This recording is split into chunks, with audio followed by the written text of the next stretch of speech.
7 men signed a document on a Monday morning. By the following Friday, 3 of them were dead. Within 9 days, all 7 had been shot. And in those 9 days, the British Empire accomplished what 800 years of colonial rule had failed to prevent. It created an Irish nation. On the morning of April 24th, 1916, Easter Monday, a 36-year-old schoolteacher named Patrick Pearse stood on the steps of the General Post Office in Dublin and read aloud a document that almost no one in the city wanted to hear. It was called the Proclamation of the Irish Republic, and it declared, in the name of the dead generations from which Ireland received its old tradition of nationhood, that Ireland was a sovereign, independent state. The crowd that gathered was small and largely bewildered. Some laughed, a few jeered. Most simply walked past, because Dublin in 1916 was a city at war, not with Britain, but alongside it. Over 200,000 Irishmen were fighting in British uniforms on the Western Front. The idea that a handful of poets and labour organisers could declare an independent republic from the steps of a post office struck most Dubliners as somewhere between absurd and suicidal. They were not wrong about the suicidal part. The proclamation bore 7 signatures, arranged in a specific order. First was Thomas J. Clark, 59 years old, the oldest of them, a tobacconist from Parnell Street, whose gentle shopkeeper manner concealed a life that had already been consumed by revolution. Clark had spent 15 years in British prisons, convicted of dynamiting charges in the 1880s as part of the Fenian bombing campaign. 15 years in solitary confinement, in conditions so brutal that a fellow prisoner described them as designed to break a man's mind before they broke his body. Clark emerged in 1898 with his mind intact and his purpose sharpened. He emigrated to America, married Kathleen Daly, whose uncle had been executed by the British decades earlier, and returned to Dublin in 1907 with a single objective that he pursued for 9 years without wavering: armed insurrection against British rule, timed to exploit the distraction of a European war. The second signature belonged to Cian Mac Diarmada, 33 years old, born in Kilty Clogher, County Leitrim, the son of a farmer. Mac Diarmada had been crippled by polio in 1912, walking thereafter with a pronounced limp and a cane, and the British authorities consistently underestimated him because of it. This was a catastrophic miscalculation. Mac Diarmada was the organizational spine of the Irish Republican Brotherhood. He traveled the length and breadth of Ireland, limping from town to town, building the network of cells and contacts that made the rising possible. Clark and Mac Diarmada were the 2 men most responsible for the insurrection. They were also the last 2 signatories executed, on the same morning, 9 days after the killing began. Third was Patrick Pearse himself, the man who read the proclamation aloud. Born in Dublin in 1879 to an English father, a stonemason from Birmingham, and an Irish mother, Pearse was a teacher, a barrister, a poet, and the founder of 2 schools where Irish language and culture formed the curriculum. He was also, by 1916, a man in the grip of an idea that had consumed him entirely: that Ireland required a blood sacrifice to awaken its national consciousness. Pearse had written, in language that now reads as eerily prophetic, that the old heart of the earth needed to be warmed with the red wine of the battlefields. He was not speaking in metaphor. He knew the rising would fail militarily. He intended it to fail. What he intended to succeed was his own death, and the deaths of those beside him, as the spark that would ignite what politics and patience had not. The fourth signatory was James Connolly, 48 years old, born in Edinburgh to Irish immigrant parents who lived in a slum called the Cowgate. Connolly had joined the British Army at 14, lying about his age, and been stationed in Ireland, where he witnessed firsthand the poverty and dispossession of the Irish working class. He became a committed socialist, a labour organiser of ferocious intellect, and the founder of the Irish Citizen Army, a workers' militia formed during the brutal Dublin lockout of 1913. Connolly was the only signatory who was not a member of the IRB. He was brought into the conspiracy in January 1916, when the military council feared he would launch a premature uprising on his own. His inclusion bridged two movements that had never fully trusted each other, nationalism and socialism, and his presence on the proclamation gave it a dimension that distinguished it from every previous Irish declaration of independence. It promised not just political freedom, but economic justice and equal rights regardless of class or creed. The fifth signature was that of Thomas MacDonagh, 38 years old, born in Cloughjordan, County Tipperary, the son of two teachers. MacDonagh was a university lecturer, a poet, a literary critic, and a playwright whose work had been produced at the Abbey Theatre. He was the most recently recruited member of the Military Council, brought in only weeks before the Rising, and according to the National Library of Ireland, he was one of the three principal contributors to the proclamation's text, alongside Pearse and Connolly. MacDonagh commanded the garrison at Jacob's Biscuit Factory during Easter week, and it was there, surrounded by sacks of flour in a building that saw almost no fighting, that he waited out the 6 days of the Rising, knowing how it would end. The sixth signatory was Éamon Siant, 34 years old, born Edward Thomas Kent in Glenamaddy, County Galway, a clerk in the Dublin Corporation's City Treasurer's office. Siant was a devoted Irish language revivalist and an accomplished Willian piper who had played at the Vatican before Pope Pius X. He commanded the garrison at the South Dublin Union, a sprawling workhouse complex, and fought one of the most intense engagements of the entire Rising. The battle at the South Dublin Union was, by several accounts, the fiercest of Easter week, and Siant's defence of the position was later described by military historians as tactically impressive. He was one of the original three members of the IRB's Military Council, formed in May 1915 alongside Pearse and Plunkett. The seventh and final signature belonged to Joseph Mary Plunkett, 28 years old, the youngest of the signatories, born in Dublin to a wealthy and prominent family. His father was a papal count. Plunkett was a poet, a journalist, and the military strategist who had travelled to Germany in 1915 to seek arms and support for the planned insurrection. He was also dying. By Easter 1916, Plunkett had advanced tuberculosis of the glands. He had undergone surgery on his neck just weeks before the Rising, and he arrived at the GPO on Easter Monday with bandages still visible beneath his collar and a look that one witness described as that of a man already half in the other world. His military plan for the Rising, seizing key positions across Dublin to create a defensive perimeter, was the blueprint the rebels followed. His personal bodyguard and aide-de-camp during Easter week was a young Cork man named Michael Collins, who would go on to reshape Irish history in ways none of the signatories could have foreseen.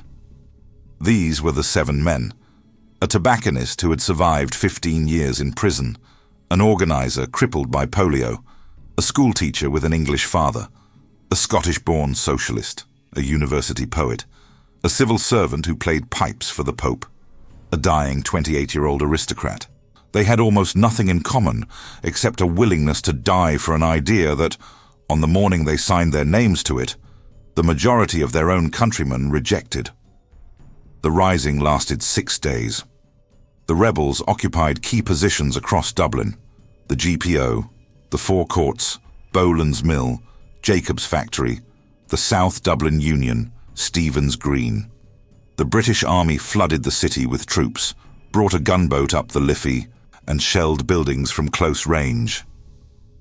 By Saturday, April 29th, much of central Dublin lay in ruins. According to records compiled after the Rising, approximately 485 people were killed during Easter week. 54% of the dead were civilians, men, women and children caught in crossfire, killed by ricochets, or shot by nervous soldiers on both sides. The destruction was immense. The economic damage was devastating, and the public reaction was hostile. When the surviving rebels were marched through Dublin streets after the surrender, crowds gathered, not to cheer them, but to curse them. Women whose husbands were fighting in France screamed abuse. People threw rotten vegetables.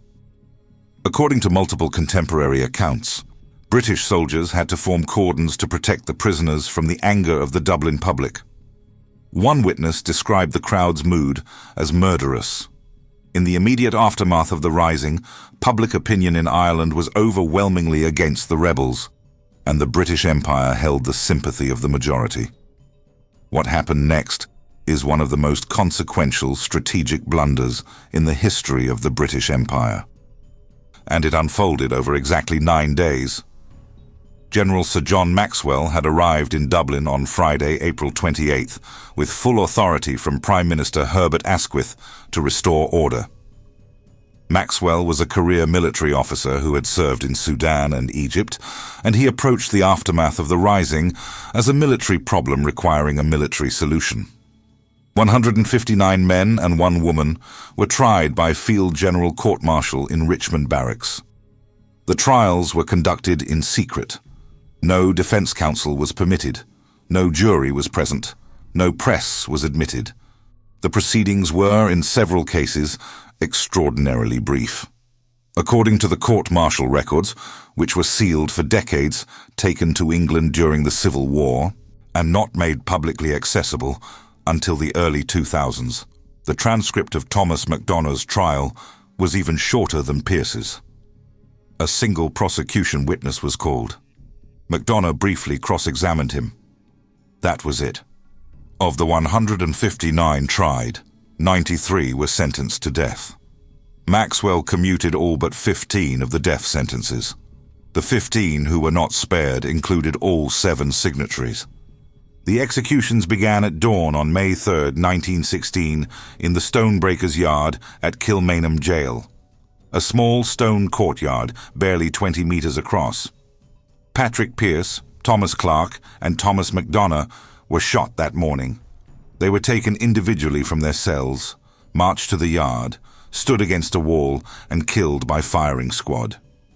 Their bodies were placed on the back of a truck, driven to Arbor Hill Prison, and buried in a pit without coffin or ceremony. Quicklime was poured over them. The following morning, May 4th, Joseph Plunkett was executed. But before the firing squad, something happened that would become one of the most enduring images of the rising. In the hours before dawn, Plunkett was permitted to marry his fiancée, Grace Gifford, in the Catholic chapel at Kilmainham. Grace later wrote that she entered the jail at 6 in the evening, saw Joseph for the first time in the prison chapel, and that the marriage ceremony was conducted with no speech allowed. He was taken back to his cell. She left the prison. At 1:30 in the morning, she was wakened by a policeman with a letter from the prison commandant asking her to return. She was driven back in a motor car and saw her husband in his cell for 10 minutes. Soldiers stood in the cell with them. 2 held him by the arms. Then she left, and Joseph Plunkett, 28 years old, married for fewer than 7 hours, was taken to the Stonebreakers' Yard and shot. On May 5th, John McBride was executed, not a signatory, but a Boer War veteran who had fought against the British in South Africa and joined the rising almost by accident, having stumbled upon it while walking to lunch. On May 8th, Éamon Siant was shot alongside 3 other rebels, Michael Mallin, Sion Houston, and Con Colbert. Siant, the civil servant who played Willie-Anne Pipes, who had commanded the bloodiest engagement of Easter week, was the 5th signatory to die. And then came the 9th day, May 12th, the day that broke the Empire's grip on Ireland. 2 men were executed that morning. Cian Mac Diarmada, the organizer with the limp and the cane, who had walked the roads of Ireland building the network that made the rising possible, and James Connolly. Connolly had been severely wounded during the fighting at the GPO. A bullet had shattered his left ankle, and by the time of the surrender, He was unable to walk. He was evacuated on a stretcher, taken to Dublin Castle Hospital, and treated there while the other leaders were being tried and shot. He was isolated from the other prisoners and initially had no idea that executions were taking place. When his daughter Nora visited him and informed him that Pierce, MacDonagh, and the others had been killed, Connolly was silent for a long time. Then he said, "I am glad that I am going with them." The circumstances of Connolly's execution were raised in the British House of Commons on May 30th, 1916, in a question recorded in Hansard that laid bare the facts with forensic precision. The Member of Parliament asked whether it was true that Connolly, being too ill to walk to or stand for his execution, had to be carried on a stretcher to the place of execution, propped up in a chair there, and shot in that condition. The Under-Secretary of State for War confirmed that the medical authorities had certified Connolly fit for trial. He did not deny the chair. The account given by the sacristan of the parish of St. James, relaying what the attending priest Father McCarthy described, was more detailed and more devastating. Connolly elected to stand like the rest, but failed. He was then tied to a chair but slumped so much that he overbalanced. Finally, he was strapped to a stretcher and placed in a reclining position against the wall. The sight, Father McCarthy said, left an indelible impression. Before his execution, Father Aloysius asked Connolly to forgive the men of the firing squad. Connolly replied, "I do, Father. I respect every man who does his duty." He was 48 years old. He had 7 children. He was shot at dawn on a Friday morning, strapped to a chair because the British Empire could not wait for him to heal before it killed him. And this was the moment that changed everything. The executions had been carried out in secret. No press was admitted. No families were notified in advance. The public learned of each execution only after it had already happened, through terse official announcements. The effect was not the closure that Maxwell intended. It was a slow drip of horror. Each morning brought a new name. Each dawn, another volley of shots in the stonebreaker's yard. The people of Dublin, who had cursed the rebels a week earlier, began to feel something shift. It was not an overnight conversion. It was a gradual, nauseating realization that something monstrous was happening behind the walls of Kilmainham, that men were being killed in darkness, after secret trials, without the opportunity to defend themselves, and their bodies were being dumped in pits and dissolved in quicklime as if they had never existed. On May 11th, the day before the final executions, John Dillon, a Member of Parliament for the Irish Parliamentary Party, the moderate constitutional nationalists who had spent decades seeking home rule through peaceful means within the British system, stood in the House of Commons and delivered a speech of extraordinary vehemence. The chamber was hostile. English parliamentarians heckled him.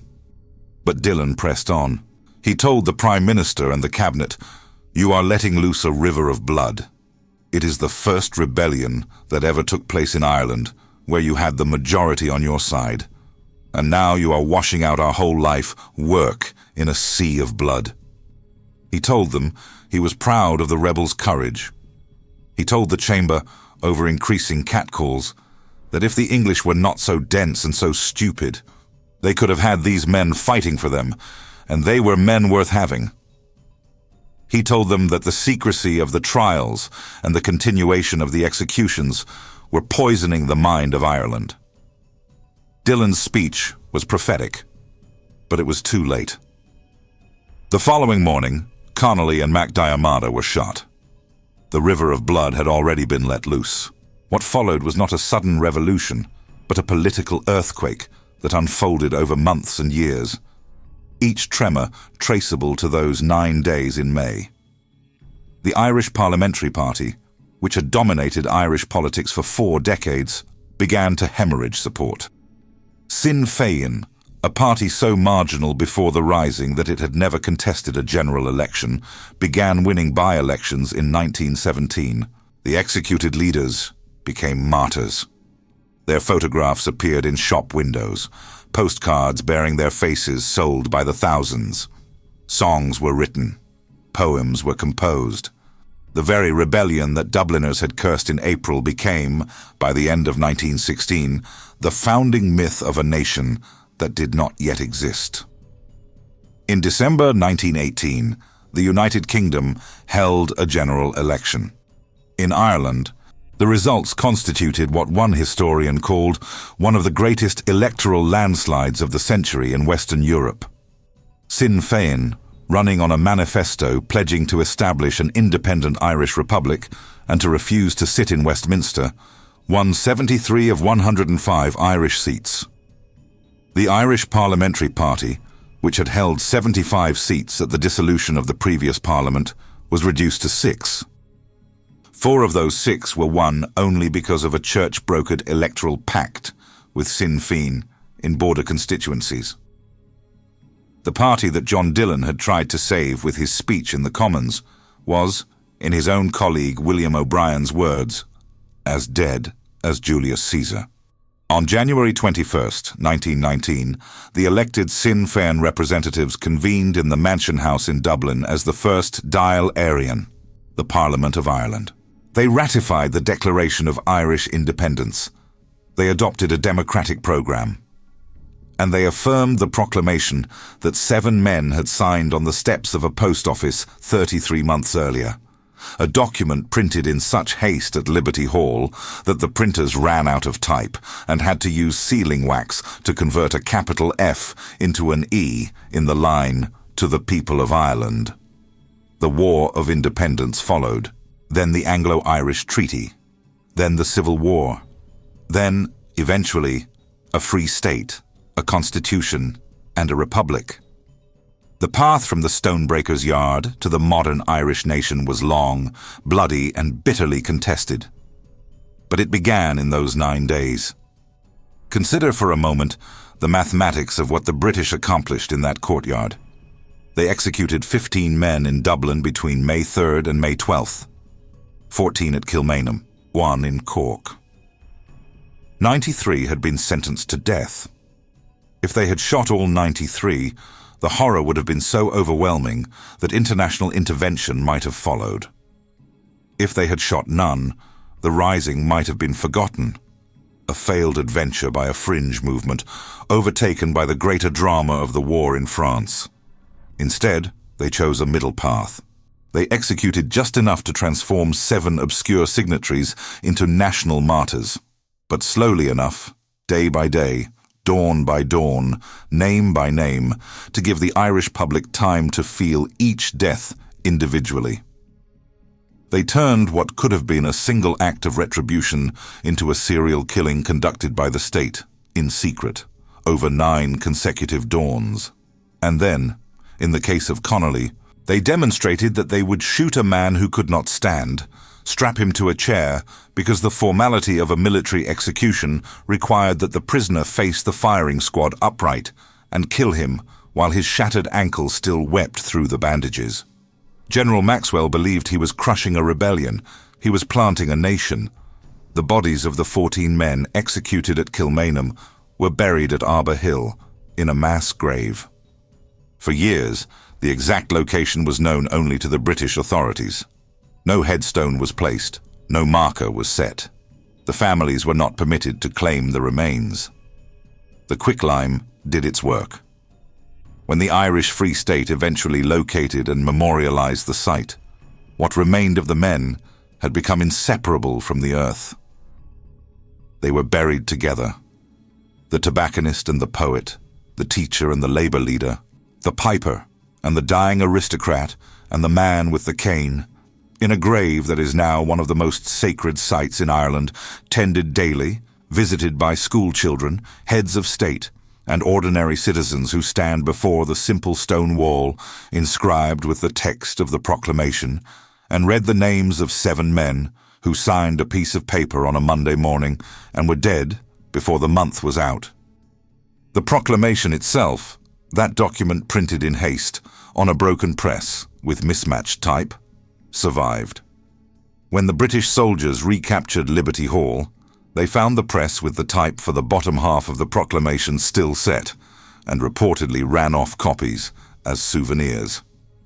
Original copies became immediately rare. Over a month after the rising, Dublin police still had not managed to locate one for their files. Today, fewer than 30 original copies are known to survive.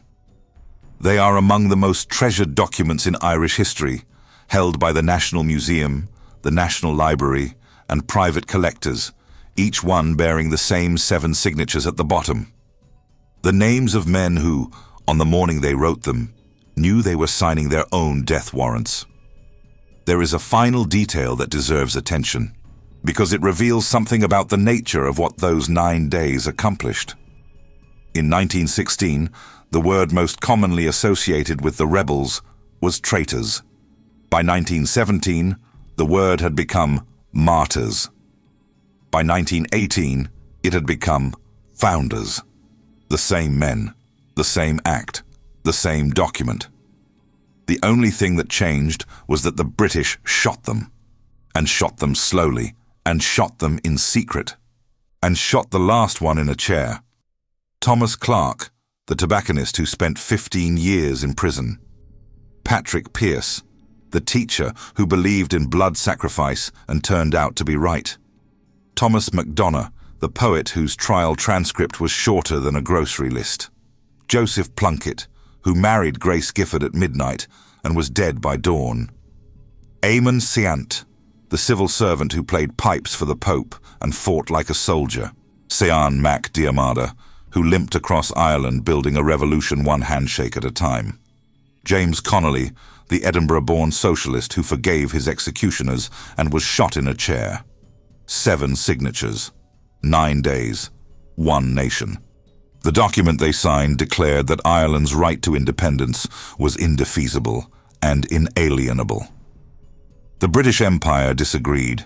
It disagreed with rifles at dawn in a stone courtyard barely 20 meters across.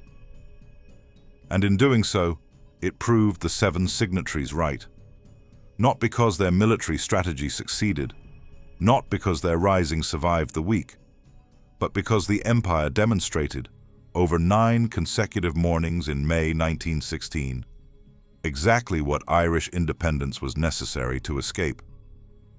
John Dillon warned them, "You are washing out our whole life work in a sea of blood." The blood was real. The washing out was real. And the nation that rose from it is real. Built not on the steps of the General Post Office where the proclamation was read, but in the stonebreaker's yard at Kilmainham, where 7 men who signed it were taken, one by one, morning by morning, and killed. 7 men signed a document on a Monday morning. The Empire shot them for it. And in shooting them, it signed a document of its own, one that declared more clearly than any proclamation could that Ireland would never again accept British rule. The signatories created a republic. The firing squads made it inevitable.